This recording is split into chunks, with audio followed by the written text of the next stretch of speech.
If you put people on a low-salt diet, meaning only getting twice as much sodium as they need, as opposed to a usual salt diet where they're getting 5 times more, you get a significant improvement in artery function. Lower salt, better arterial function, suggesting heart protective effects beyond just blood pressure reduction. Now, this was after dropping people's salt intake by about a teaspoon a day for 2 weeks. What if you only dropped salt intake by like a half teaspoon a day?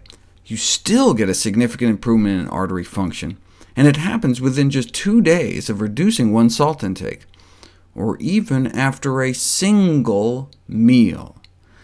A high-salt meal, which is to say just a typical amount of salt consumed in a commonly eaten meal, can significantly suppress artery function within 30 minutes. Here's what happens 30, 60, 90, 120 minutes after a meal with just a pinch of salt in it. Here's what happens after the same meal, but with a quarter teaspoon of salt in it. A significant suppression of arterial function. Now, is this in addition to the spike in blood pressure from salt, or because of the spike in blood pressure? If you take people with normal blood pressure and give them a bowl of soup, containing how much salt a regular meal might contain, their blood pressure goes up over the next 3 hours compared to the same soup with no added salt. Now, this doesn't happen to everyone. This is just the average response. Some people are resistant to the effects of salt on their blood pressure. So what if you repeated the artery function experiment on them? Unfortunately, the title kind of ruins the suspense and gives it away. As you can see, even in people whose blood pressure is unresponsive to salt intake, they still suffer significant suppression of their artery function. So even independent of any effects on blood pressure, salt hurts our arteries, and that harm begins within minutes of it going into our mouth for our major arteries and even our itty-bitty blood vessels. Using something called laser Doppler flowmetry, you can measure blood flow in tiny vessels in our skin. Here's blood flow at baseline. Now, to get the blood vessels to open up, they warmed up the skin. The reason we may turn pink when we get into a hot bath is that the blood vessels in our skin are opening up. And that's what happens. Big increase in blood flow with the warming, but that's on a low-salt diet. A high-salt diet starts out the same at the beginning, but after the same heating, significantly less blood flow. The arteries just don't seem to open up as well on a high-salt diet, unless you inject vitamin C into their skin. That seems to reverse the salt-induced suppression of blood vessel function.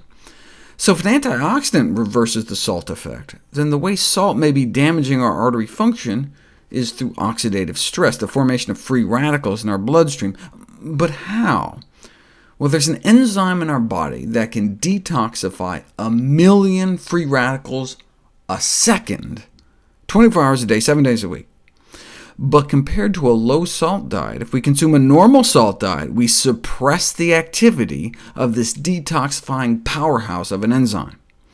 That may help explain why this is your artery function on salt. With our antioxidant enzymes crippled by the salt, all the excess free radicals may be crippling our arteries, but mop up those extra free radicals by infusing vitamin C into the bloodstream, and artery function returns to normal. Whereas on a low-salt diet, if you drip vitamin C into people's veins, nothing happens, because our antioxidant enzymes are already taking care of business, and haven't been shackled by the sodium of a normal salt diet. Whereas potassium, concentrated in fruits and vegetables, soften the cells that line our arteries and increase the release of nitric oxide that allows our arteries to relax, sodium in our blood stiffens the cells lining our arteries within minutes and reduces nitric oxide release. The more salt, the less nitric oxide is produced.